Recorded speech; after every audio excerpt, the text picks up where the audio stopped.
शहजादी का नाम है जवाहर। गुल अनार बोली, मैं समंदाल के सुल्तान को जानती हूं। मुझे आश्चर्य है कि उसकी बेटी अब तक कुंवारी है। अपना देश छोड़ने के पहले मैंने उसे देखा था। उस समय वह 8 महीने की थी।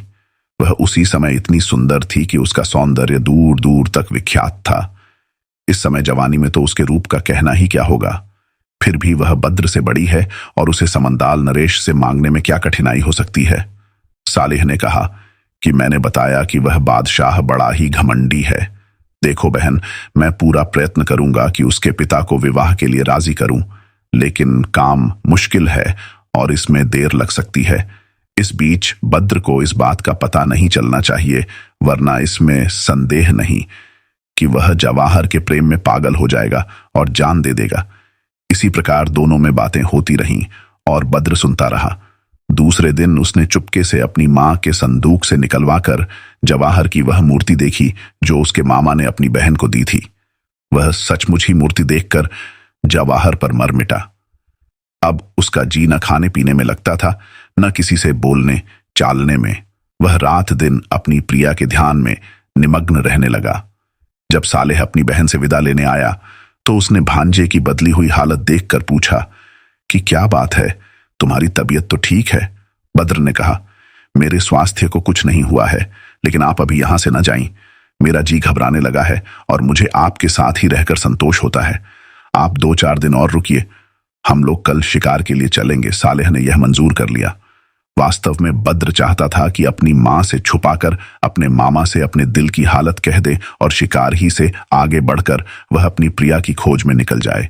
मां से साफ साफ कहना संभव ही नहीं था, क्योंकि वह उसे किसी हालत में नहीं जाने देती। चुनांचे दोनों मामा भांजा कुछ सेवकों के साथ शिकार पर निकल गए। वहां दोनों ने एक हिरण के पीछे अपने घोड़े डाल दिए। इसी चक्कर में पहले दोनों अपने सेवकों से अलग हो गए, फिर एक दूसरे से भी। बद्र एक घने वृक्ष के नीचे घोड़े से उतरकर बैठा और अकेले में अपनी प्रिया का नाम लेकर रुदन करने लगा। कुछ देर बाद सालेह भी उसे ढूंढता हुआ आया तो देखा कि एक पेड़ के नीचे बद्र विरह विलाप कर रहा है। सालेह समझ गया कि मैंने अपनी बहन से जो शहजादी जवाहर के बारे में कहा था वह इसने सुन लिया है। वह घोड़े से उतरकर धीरे धीरे आकर एक पेड़ की आड़ में खड़ा होकर सुनने लगा। बद्र कह रहा था, हे मेरी प्राण प्यारी समंदाल पुत्री, मैं तो तुम्हारी मूर्ति देखकर ही अपना धैर्य खो बैठा हूं। मेरा विश्वास है कि तुम सारे संसार की राजकुमारियों ही से नहीं, चंद्रमा से भी अधिक सुंदर हो। तुमने मेरे हृदय पर अधिकार कर लिया है, लेकिन मैं कहां जाऊं कि तुम मुझे मिलो। सालेह को इससे अधिक सुनने का धैर्य न रहा। वह आगे बढ़कर बद्र के पास जा बैठा और बोला, इसका मतलब यह है कि तुमने हम भाई बहन की बातें सुन ली हैं। हमने तो इस बात का ध्यान रखा था कि तुम्हें कुछ न मालूम हो, लेकिन हम लोगों की होशियारी कुछ काम नहीं आई।